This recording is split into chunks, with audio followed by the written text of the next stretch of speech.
most unpleasant surprises of the Obama era so far has been the sudden loquaciousness of Dick Cheney.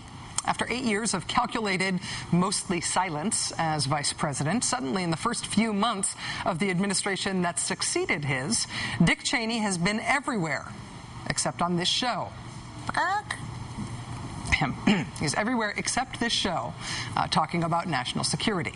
But earlier this month, the former vice president checked into the hospital for back surgery. And now, while he is recuperating, we are getting new, unsolicited national security advice from an even more surprising source, someone who has been effectively invisible since the election.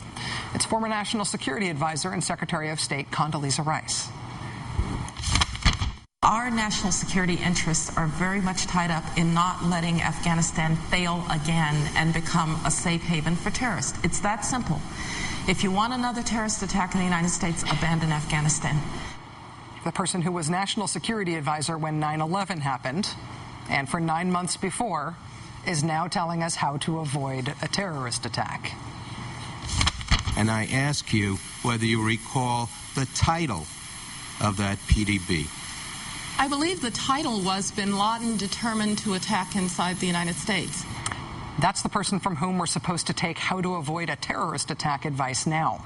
And her advice is that we should just keep on keeping on into year 9 of a war that she helped start but never bothered to win.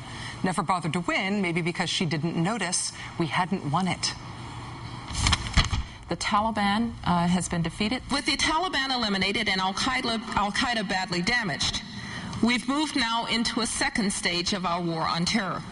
With the Taliban defeated, that was June 2002. That was 7 years ago that Condoleezza Rice said we had defeated the Taliban. So she was going to go on to say it'd be a great time to start a whole nother war. Well, now she's got some more advice for us on national security and foreign policy and war. Anybody interested? Anybody buying what these folks are selling now?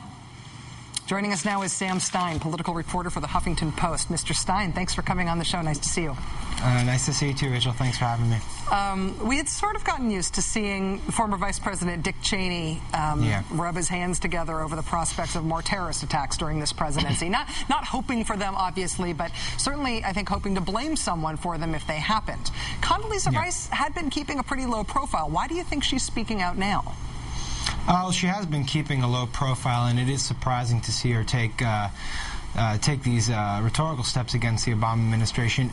I'm sort of confused why she's speaking out now. Obviously, it was part of a Fortune magazine interview that she conducted last week, but she has been keeping a low profile. I think a large part of the administration officials, the past administration officials, feel it's their duty now to defend their policies, even though, as you pointed out, in Afghanistan, the concerns that she's talking about were largely created by the Bush administration's policies. They could have won this war.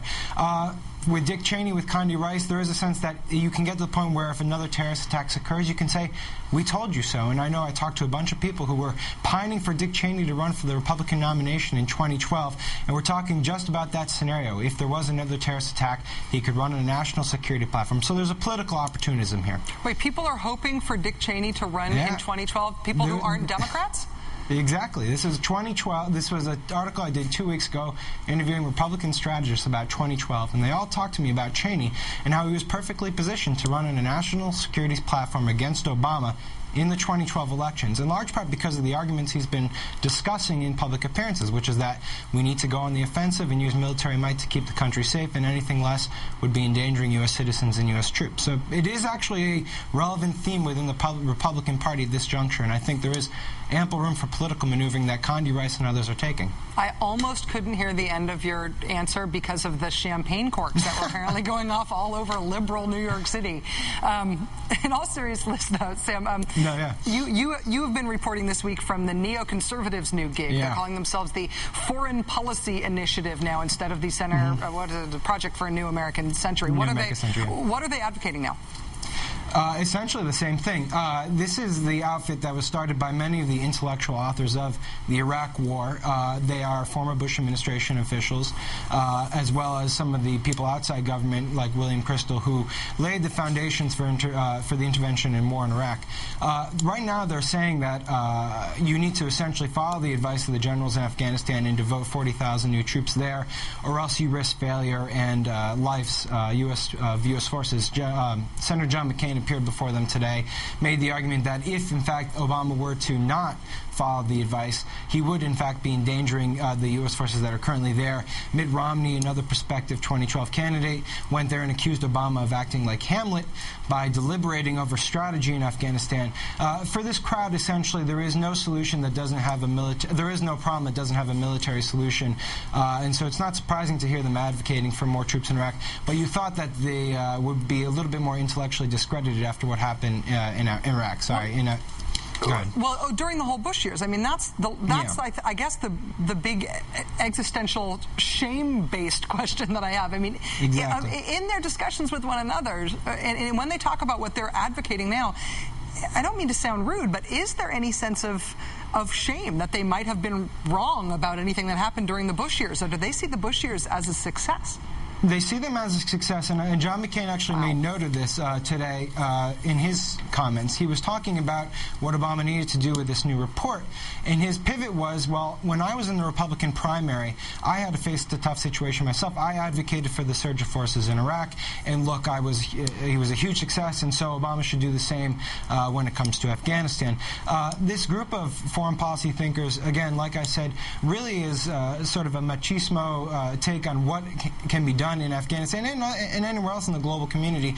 Their main point of contention was that Obama has a vision of America failing and that he's just trying to shepherd it along through failure. They think America exceptionalism is something that we need to attach to, and so anything that happened in Iraq, or for that matter in the first few years in Afghanistan, is sort of swept under the rug. No one really considers it. Wow. Like 9/11 didn't matter, like that didn't happen on their watch, and the first 8 years of Afghanistan, there's nothing to tell our current history. Sam Stein, political reporter for the Huffington Post. Thanks for your reporting. Thanks for joining us tonight. Thanks, Rachel.